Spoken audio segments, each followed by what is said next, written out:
Hi everyone, आप सभी का चैनल में स्वागत है। आज आपको मैं इंग्लिश में स्पोकन इंग्लिश का ही पार्ट है। जब मैंने आपको बताया था कि हमें आर्टिकल को भी इंक्लूड करना पड़ेगा, मतलब हमें ए कहाँ लगाना है, एन कहाँ लगाना है, दा कहाँ लगाना है। एक्चुअली हम ए, एन और दा, जब हम कोई वाक्य बोल रहे हो तो हमें ए का प्रयोग कहाँ करना है, एन का कहाँ करना है, दा का कहाँ करना है। इन्हीं तीनों को हम आर्टिकल कहते हैं। और कुछ ऐसा भी होता है जहां पर हमें आर्टिकल नहीं लगाना पड़ता है।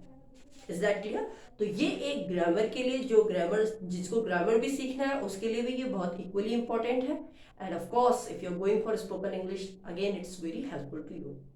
This is part one, because इसको एक ही क्लास में it is not able to do, एक ही पूरी क्लास में नहीं हो पाएगा। दो सेक्शंस में हम आर्टिकल्स को कवर करेंगे। इसके साथ ही साथ जब आर्टिकल खत्म हो जाएगा तो हम इसकी एक प्रैक्टिस भी कर लेंगे, जिससे हमें आ जाए कि सेंटेंसेस को हमें कैसे बनाना है और कहाँ हमें ए लगाना है, कहाँ नहीं लगाना है। वो हमको प्रैक्टिस भी हो जाएगी। So before without doing any delay, let's begin with the topic. तो देखिए, आर्टिकल क्या है। आर्टिकल अभी आपको मैंने बताया, कोई भी एक ऐसा ए एन द कहाँ कहाँ लगेगा तो हम उसको करेंगे। तो दो टाइप के आर्टिकल्स होते हैं। आर्टिकल्स की अगर हम बात करें तो इसको दो भागों में विभाजित किया गया है। एक सेक्शन है आपका इनडेफिनेट। इनडेफिनेट का मतलब होता है जो अनिश्चित है, जो श्योर नहीं है, अनिश्चित है। तो अनिश्चित में आपका आ जाता है ए का प्रयोग करते हैं और एन का प्रयोग करते हैं। ए और एन को हमने, मतलब आर्टिकल को ए और एन को इनडेफिनेट, अनिश्चित रूप में शामिल किया गया है। और दूसरी तरफ आर्टिकल को डेफिनेट, डेफिनेट का मतलब होता है निश्चित, जो एक पर्टिकुलर है, निश्चित भाव में उसको यूज किया है। तो वहां हम जो आर्टिकल लगाते हैं उसको हम द का प्रयोग करते हैं। आई होप यहां तक आपको क्लियर हो गया। आर्टिकल को दो भागों में बांटा गया है। एक हो गया sure, definite, indefinite and definite. Indefinite जो निश्चित नहीं है वहां हमने ए का प्रयोग करना है, एन का प्रयोग करना है। जहां निश्चित बात होती है, निश्चित चीज है, संज्ञा है, तो वहां पर हम दा का प्रयोग करते हैं। दा का मैं लेटर बताऊंगी, पहले हम ए का प्रयोग कर लेते हैं। तो ए का प्रयोग हम कहाँ करते हैं? ए, हम जब बोलते हैं ए, तो ए का मतलब होता है एक। ए को अगर हम बोले ए, तो ए का मतलब होता है एक। तो एक वचन संज्ञा से पहले हम ए का प्रयोग करेंगे। जैसे एग्जाम्पल है, आई बॉट अ पेन। ये पेन क्या है? संज्ञा है, नाउन है। और नाउन कैसी है? सिंगुलर है, एक वचन है। I bought a pen from the market yesterday. मैं जैसे बोल दूं दिस इज अ पेन, ये एक पेन है। और ये कितना पेन है? ये एक है। तो एक पेन है, एक है, तो ए लगा दिया हमने। और क्यों लगाया? क्योंकि पेन, ये जो पेन है ये सिर्फ एक है, एक वचन संज्ञा है। तो मैं बोल सकती हूँ जैसे आई बॉट दिस पेन। अब ये दिस हो गया क्योंकि मैंने यहां बोल दिया, लेकिन अगर मुझे आर्टिकल लगाना है तो मैं बोलूंगी I bought a pen from the market yesterday. मैं कल मार्केट से एक पेन लेके आई। आई होप ए का प्रयोग आपको समझ में आ गया। एक और, अब हम जरा एन को देख लेते हैं। एन का प्रयोग कहाँ करेंगे? एन का प्रयोग भी हम एक वचन संज्ञा से पहले करते हैं। इस चीज को भी आप ध्यान रखिए। ए और एन दोनों का प्रयोग एक वचन संज्ञा से पहले होता है सॉरी, मतलब सिंगुलर नाउन से पहले। लेकिन फर्क सिर्फ इतना है कि हम एन का प्रयोग हमेशा किसके साथ करते हैं? वोवल्स, जिनका उच्चारण कैसा हो? अ, आ, इ, उ, उ। अगर ऐसा उच्चारण आ रहा हो किसी संज्ञा का, तो उस संज्ञा से पहले हम एन का प्रयोग करते हैं, जिसको हम इंग्लिश में कहते हैं वोवल्स। ध्यान दीजिएगा, वोवल्स कौन कौन से हैं? ए, ई, आई, ओ, यू, वोवल्स ये होते हैं। लेकिन आपको कभी कभी ये भी दिखेगा कि वोवल है पीछे, लेकिन हमने ए का प्रयोग नहीं किया। तो क्यों नहीं किया होगा हमने? वो हम इसलिए नहीं करते हैं क्योंकि एन का प्रयोग हमेशा ओ, आ, इ, उ, उ, मतलब कि वोवल साउंड अगर आ रहा है, उच्चारण अगर वोवल का हो रहा है, तभी जाके हम एन का प्रयोग करेंगे। एग्जाम्पल से समझते हैं, देखिए कैसे। हमने बोला एग्जाम्पल है, जैसे एन का देखिए पहले, एन अनटाइडी बॉय, मतलब एक फिल्दी फिल्दी अनटाइडी, जो गंदा बच्चा है। गंदा कैसा है? व्यवहार में नहीं, दिखने में गंदा है, अपीयरेंस वाइज। मटमैला कह सकते हो। तो यहां पर क्या है? यू। आप कहोगे यू है, इसीलिए मैम इसके आगे एन का प्रयोग करेंगे। But at the same time आप ये भी देखिए कि इसकी साउंड कैसे है, इसका उच्चारण कैसे है। तो उच्चारण इसका है अन, अन। तो ओ साउंड आ रहा है, ओ ध्वनि आ रही है, तो उस ओ की वजह से अन आ रहा है, इसलिए हमने यहां पर एन का प्रयोग करना है। क्लियर है? नेक्स्ट देखिए, एन एक्स रे। अब यहां पर एक्स, तो ए का साउंड आ रहा है, एक्स रे, ए का साउंड आ रहा है, जहां इसका साउंड आया, इसलिए हमने यहां पर एन का प्रयोग किया। भले ये जो एक्स है, ये एक्स वोवल नहीं है, आप कहीं भी देखिए वोवल नहीं है, लेकिन फिर भी हमने एन का प्रयोग किया क्योंकि इसका उच्चारण कैसा हो रहा है? वोवल की तरह हो रहा है। करेक्ट। नेक्स्ट है एन अम्ब्रेला। फिर अम आ रहा है, ओ का साउंड आ रहा है, इसलिए एन लगा। एन ऑनेस्ट, ओ का साउंड आ रहा है, ओ का साउंड आ रहा है, इसलिए हमने यहां पर एन लगाया। एन एम ए, तो एम, ए का साउंड आ रहा है, तो एम ए है, तो इसलिए यहां पर हमने एन एम ए कहेंगे। चाहे एम जो है वो वोवल नहीं है, लेकिन इसकी ध्वनि कैसी हो रही है? वोवल जैसी हो रही है। समझ में आई है? और उदाहरण देख लेते हैं। एन आर, आर, अ का साउंड आ रहा है, इसलिए हमने एन लगाया। N M P, again M का साउंड आ रहा है, इसलिए एन लग गया। An umbrella, I hope it's, ये दो बार आ गया है। एन अम्ब्रेला, इसका मतलब ओ का साउंड आ रहा है, अम का साउंड आ रहा है। क्लियर है? यहीं पर दूसरी तरफ हम देख लेते हैं, जैसे अ का प्रयोग मैंने कहा एक सिंगुलर नाउन से पहले, अ ब्यूटीफुल गर्ल, अ लग गया, एक सुंदर लड़की। अ यूरोपियन नोट, यूरोपियन, भले ये ई है, इज दैट क्लियर? ये ई है, ई वोवल है, लेकिन इसकी आवाज ई की नहीं आ रही है, अ की नहीं आ रही है, किसकी आ रही है? यू की आ रही है, यू। तो यू साउंड वोवल का नहीं होता है, इसलिए हमने यहाँ ए का प्रयोग करना है।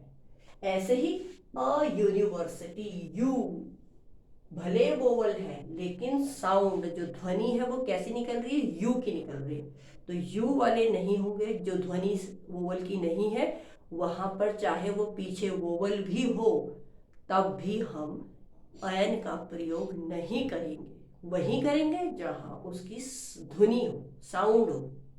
आई hope it's clear to you. अब आप शायद भूलेंगे नहीं ए का प्रयोग कहाँ होगा और एन का प्रयोग कहाँ होगा। I hope it's clear to everyone. Is this clear? चलिए अब चलते हैं हम दा का प्रयोग। तो दा का प्रयोग कहाँ कहाँ करते हैं, ये बहुत लंबी सूची है, ये क्लास एक दिन में नहीं होगी। This is part 1। कल इसका एक और वीडियो आएगा, दैट विल बी पार्ट 2। तो आपका आर्टिकल खत्म हो जाएगा, तो आपको कम से कम ए एन दा का प्रयोग पूरी तरीके से आ जाएगा, कहाँ लगाना है और कहाँ हमें नहीं लगाना है। तो tomorrow we will continue with the next video, but आज हम दा को ही कंटिन्यू कर रहे हैं, कल इसी को आगे फर्दर करेंगे। तो देखिए दा का प्रयोग कहाँ होता है। मैंने बोला दा का प्रयोग निश्चित, कोई भी निश्चित चीज है, निश्चित का मतलब है श्योर है, ये है तो इसी पर्टिकुलर है, यही है और कोई नहीं है, तो हम वहां निश्चित हो गया, तो वहां पर बन जाएगा दा का प्रयोग। जैसे एग्जाम्पल से समझते हैं कहाँ कहाँ प्रयोग होगा। देखिए पहला, देखिए द सन, द मून। क्यों बोल रहे हैं हम the sun, the moon, the sky, the earth, the world? क्योंकि हमें पता है सूरज एक ही है और उसके जैसा और कोई नहीं। क्या है? नहीं, सूरज एक ही है और वो एक निश्चित है। क्लियर? उसके अलावा और दूसरा कोई सूरज है नहीं। संसार एक ही है, दूसरा कोई संसार नहीं है। पृथ्वी एक ही है, उसका कोई और संसार नहीं है। पृथ्वी कोई और दूसरी नहीं है, अर्थ, मून, ये सब एक ही है, इसका कोई और दूसरा रूप है ही नहीं, दूसरा मून नहीं है। तो पर्टिकुलर, जब कोई चीज पर्टिकुलर हो तो वहां हम नाउ किसका प्रयोग करते हैं, द का प्रयोग करते हैं। तो first point is clear to you, I hope आपको शायद समझ में आ गया हो। नेक्स्ट है एडजेक्टिव की सुपरलेटिव डिग्री से पहले। एडजेक्टिव विशेषण कि कोई सुपरलेटिव डिग्री है, सुपरलेटिव मतलब उससे ऊपर अब कोई नहीं है, तो उससे ऊपर कोई सुपरलेटिव डिग्री हो गई, उससे बेहतरीन कोई नहीं है, तो उसके आगे लगता है। उदाहरण देखिए, जैसे उदाहरण है Ram is the oldest man in our village. मतलब कि राम हमारे गांव में ओल्डेस्ट मैन है, मतलब सबसे बूढ़ा है, उससे बूढ़ा अब और कोई नहीं है, तो वो हाईएस्ट रेंज हो गई। ओल्डेस्ट, ओल्ड, ओल्डर और ओल्डेस्ट, ये तीन रूप होते हैं। तो ये हो गई आपकी सुपरलेटिव डिग्री। सुपरलेटिव, तो हम बात यही कह रहे हैं कि द का प्रयोग सुपरलेटिव डिग्री से पहले होगा। तो देखिए कैसे हो गया, राम इज द ओल्डेस्ट, क्योंकि ये ओल्डेस्ट क्या है, उसका एडजेक्टिव है सुपरलेटिव डिग्री के फॉर्म में, तो उसके आगे हमने द का प्रयोग कर दिया। कौन, संज्ञा, मैन है। क्लियर है। नेक्स्ट सेंटेंस में चलते हैं। हम द का प्रयोग ऑर्डिनल्स से पहले भी करते हैं। ऑर्डिनल्स को कहते हैं नंबर, नंबर, संख्या। जैसे एग्जाम्पल देखिए, Nehru was the first prime minister of India. तो नेहरू देश के प्रथम प्रधानमंत्री थे, तो प्रथम ऑर्डिनल हो गया, प्रथम ऑर्डिनल हो गया, पहले, तो पहले के आगे क्या लग गया, द लग गया। I hope it's clear to you. ऐसे दूसरा उदाहरण देखिए, Sunday is the 7th day of a week. तो रविवार जो है वो हफ्ते का 7वां दिन है। कौन सा दिन है, 7वां। तो 7वां क्या है यहाँ पर, ऑर्डिनल। तो 7वें के पहले हमने क्या लगा देना है, द लगा देना है। तो देखिए हमने 7 से पहले द लगा दिया, तो आपको द का प्रयोग यहाँ पर भी समझ में आ गया, हमने द का प्रयोग कहाँ करना है। नेक्स्ट है देश। जो देश होते हैं, अगर वो देश बहुवचन संज्ञा में है, मतलब बहुवचन है देश, तो वहां पर भी हम द का प्रयोग करते हैं। जैसे कौन कौन से देश हैं जो बहुवचन में आते हैं, जैसे द यूएसए, द यूएसए, क्योंकि यूएसए बहुत सारे स्टेट्स से मिलके बना है, तो बहुत सारे हैं, बहुवचन है देश का, इसलिए यहाँ द का प्रयोग हुआ। The UK, United kingdom, the लग गया। द यूएई, यूनाइटेड, ये जो यूएई है ये दुबई के लिए कहा जाता है, तो वहां भी ये क्या है, बहुत सारे स्टेट्स मिलके एक कंट्री बना रहे हैं। तो बहुवचन के रूप में जो देश अगर बहुवचन का रूप है तो वहां पर भी हम द का प्रयोग करेंगे। आई होप आपको ये क्लियर हुआ होगा। एक बार रैंडमली देख लेते हैं। ए का प्रयोग एक वचन संज्ञा से पहले, एन का प्रयोग एक वचन संज्ञा से पहले, लेकिन जिसमें ध्वनि कौन सी हो, वोवल्स की हो, ए ई आई ओ यू। और हिंदी में अगर हम बात करें तो अ आ ई उ उ। Is that clear.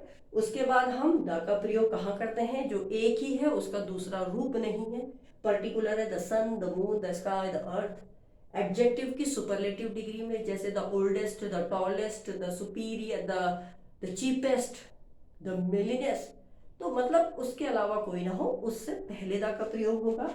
Ordinals, number, he comes, he is the first child of this nation, she is the first child of goddesses, anything you can do। The मतलब द का प्रयोग ऑर्डिनल से पहले लगेगा। नेक्स्ट, देशों के बहुवचन नामों के आगे क्या लगता है, द का प्रयोग करते हैं।